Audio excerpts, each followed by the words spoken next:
I'm a police officer. I went to work, worked a shift, came out of the building feeling absolutely nothing. After a 3-hour conversation of someone sharing the gospel with me, I felt my heartbeat for the first time in a long time. I dreamt about being in law enforcement since the time I was in the 2nd grade. Looked at them like heroes, believed that's how I was going to be looked at. About a year into my career, realized that I dealt with more people that hated me than liked me. I was in a lot of pain, and I masked that pain with alcohol.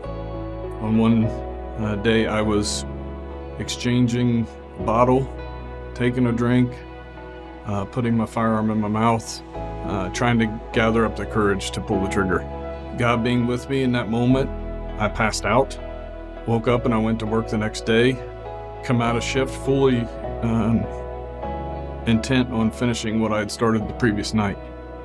As I was going out to my car, Jason, who had been a friend, who had started the academy with me, who had worked with me, just stopped me and asked me how I was doing. We hadn't had a conversation before that. Still do now. I said, I'm fine. And he said, you know what, I don't think you are, but do you mind talking to me for a little bit? I just sat in his truck with him. I think it was close to 3 hours. For the first time, someone was sharing the gospel with me, the real gospel, about God's love, about his gift. The focus was on how it had changed his life. And then he just answered every one of my questions without judgment, and in a loving way. I went from feeling nothing, because when I walked out of work, I felt nothing, to I felt my heart beating, and I felt a love that I'd never felt before.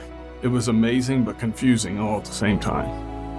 On Sunday morning, I got up and went to his dad's church, sat with him and his wife, and very powerful message with an altar call.